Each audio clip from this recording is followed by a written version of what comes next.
एकनाथ शिंदे यांची जाहीर सभा चिपळूणमध्ये आहे आणि सभेची तयारी आहे या ठिकाणी सुरू झालेली आपल्याला पाहायला मिळते। आपण दृश्यावर पाहू शकताय की या ठिकाणी इंदिरा गांधी सांस्कृतिक केंद्र आहे, या सभागृहामध्ये ही सभा आहे आयोजित करण्यात आलेली आहे।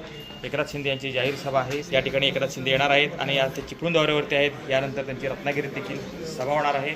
रत्नागिरी जिल्ह्यात विशेषतः शिवसेना, भाजप आणि रिपब्लिकन पार्टी ऑफ इंडिया यांची युती झालेली आहे आणि या युतीच्या वतीनं ही जाहीर सभा आयोजित करण्यात आलेली आहे। राज्य संस्थांच्या निवडणुकी आहेत, यामध्ये राष्ट्रवादी काँग्रेसनं स्वबळाचा नारा दिला आहे। या त्यांच्या निधनानंतर 3 दिवसाचा दुखवटा आहे हा पाळण्यात आला होता आणि यानंतर देखील जे पक्षाचे कार्यक्रम होणार आहेत यामध्ये हे शांततेत होणार आहेत आणि यासाठी जाहीर सभा होणार असल्याची माहिती उद्योगमंत्री उदय सामंत यांनी दिली होती आणि यामुळं कार्यकर्त्याचा संवाद साधण्यासाठी अशा पद्धतीनं या कमी जागेमध्ये एकनाथ शिंदे यांची ही सभा होणार आहे आणि सभेचा मुख्य उद्देश कार्यकर्त्यांशी संवाद साधणं हा असाच असणार आहे। संस्थांच्या निवडणुका ह्या कार्यकर्त्यांच्या निवडणुका असतात, यामुळं कार्यकर्त्यांच्या निवडणुकीला बळ देण्यासाठी या सभेचं आयोजन करण्यात आलेलं आहे।